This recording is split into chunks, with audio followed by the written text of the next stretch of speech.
Hello guys, সবাই কেমন আছো? আশা করি সবাই ভালো আছো। তো এইখানে আমি প্রিপারেশন নিচ্ছি আমার হানিমুনে যাওয়ার জন্য। তো বিয়ের পর 6টা মাস না দেখতে দেখতে কেটে গেছে, কোনো কাজের জন্য না যাওয়াই হচ্ছিল না। তো চট করে ডিসিশন নিয়েছি এবার তো যাবোই, যাই হয়ে যাক না কেন। তাই জন্য না আমি একদিন আগে থেকেই প্যাকেজিং করে নিচ্ছিলাম। একদিন আগে থেকে বলাটা ঠিক না, ঠিক তারও একদিন আগে। কারণ সময় সময় না অনেক জিনিসগুলো নিতেই ভুলে যেতাম। তো এর জন্যই তাড়াতাড়ি গুছিয়ে নিচ্ছিলাম।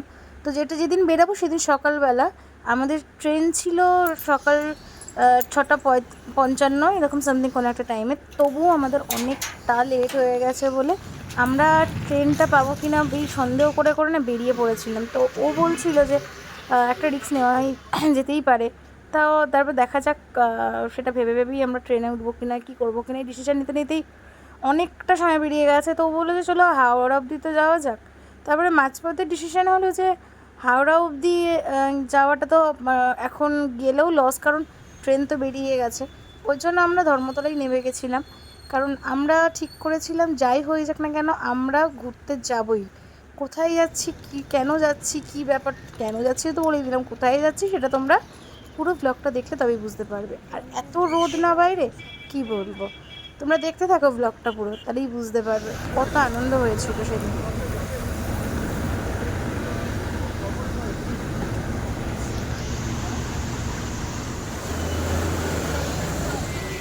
ঠিক আছে।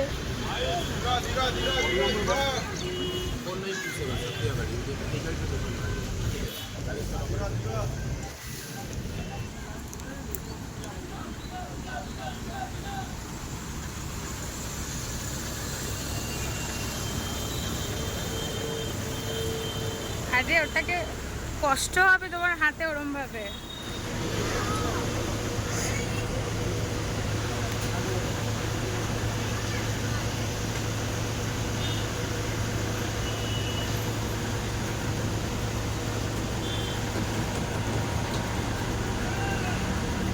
তো এখানে আমাদের লাগেজটা তুলে দিল, কারণ আমরা ভলভোতে যেতে যাচ্ছি, ট্রেনটা দুটো মিস করে গেছি একটুর জন্য।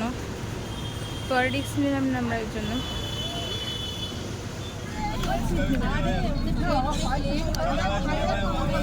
ঝাল লজেন্স না,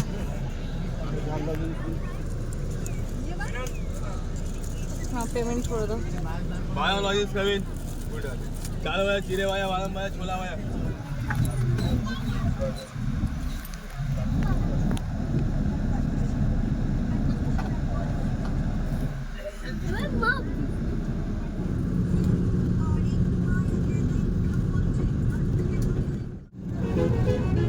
কখন যে ঘুমিয়ে পড়েছিলাম ও কাদের মাথা রেখে নিজেও বুঝতে পারিনি।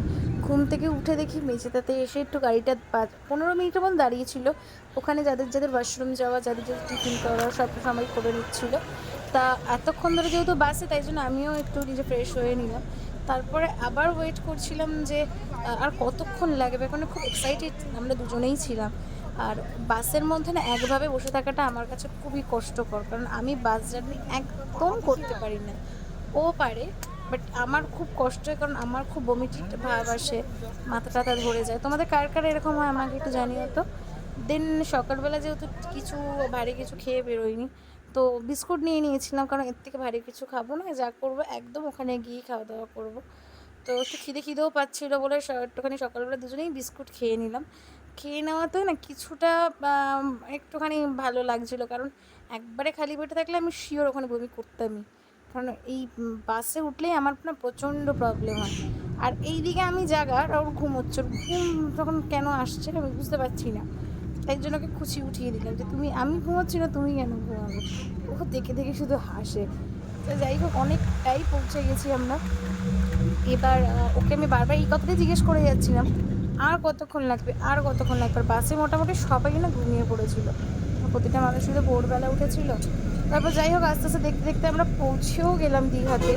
তো এখানে নেবেই আগেও বাস থেকে আমরা লাগেজগুলো নাইতে নিচ্ছিলো, কারণ মানে যদি ভুলে যাই একটা ভয়। তারপরে একটা ফার্স্ট জায়গায় গেছিলাম, যেই হোটেলটা সেটা আমরা দেখে নিচ্ছিলাম ঠিকঠাক কিনা। প্রচণ্ড রোদ ছিল, প্রচণ্ড মানে প্রচণ্ডই রোদ। তো যাই হোক, আরও 2-3টে জায়গাও খুঁজে নিচ্ছিলো, দেখে নিচ্ছিলো যে কোনটা বেস্ট হয় আমাদের জন্য। কারণ এই যা গরম, আর হোটেলে একটু যদি এসি নন এসির দুটো ব্যাপারেও দেখে নিচ্ছিলো যে তোর রোদ এদিকখানে না তো এখানে পৌঁছে আমরা যে হোটেলটায় ছিলাম, আমি বলবো আমার পার্সোনাল, আমাদের দুজনের পার্সোনাল যদি ওপিনিয়ন নাও, যে সত্যি খুব ভালো ব্যবহার হোটেলের সবার, এবং তার সঙ্গে না এদের পরিষেবাটাও খুব সুন্দর। ঠিক আছে, রুমগুলো খুব ভালো ছিল, এবং আমরা যে রুমটা নিয়েছিলাম সেই রুমটা সত্যি খুব ভালো ছিল। তো আমরা যে হোটেলটায় ছিলাম তার আগে একটা হোটেল দেখছিলাম, যেটা পছন্দ হচ্ছিল, বাট এতটা এক্সপেন্সিভ ছিল না ওটা। নেওয়াটা আমাদের পক্ষে মনে হচ্ছিল যে বেকারই হবে, কারণ আমরা তো সারাদিন বিচেই থাকবো। তাও এত তোরা ওই অত দাম দিয়ে বা অত এগিয়ে করে তো আমাদের কী করবো এখানে থেকে। আর হোটেলটা দেখতে হয়তো ভালো, বাট পাখাটা না একদমই ওদের ডিস্টার্ব ছিল, কিছুতেই হাওয়া নামছিল না। আর এই গরমে যদি ওদের পাখাটাই যদি হাওয়া টাওয়া ঠিক না নামে, তাহলে কী করে হবে বলো। আর ওরা নন এসির চার্জটা এতই বেশি বলছিলো, তো এসির চার্জ ভাবো তাহলে কতটা বেশি বলছিলো। তো ওনার সাথে কথা বলা হচ্ছিলো যে আপনারা যদি একটুখানি কম সম করে করেন, তো ওনারা কিছুতেই কনসিডার করছিল না।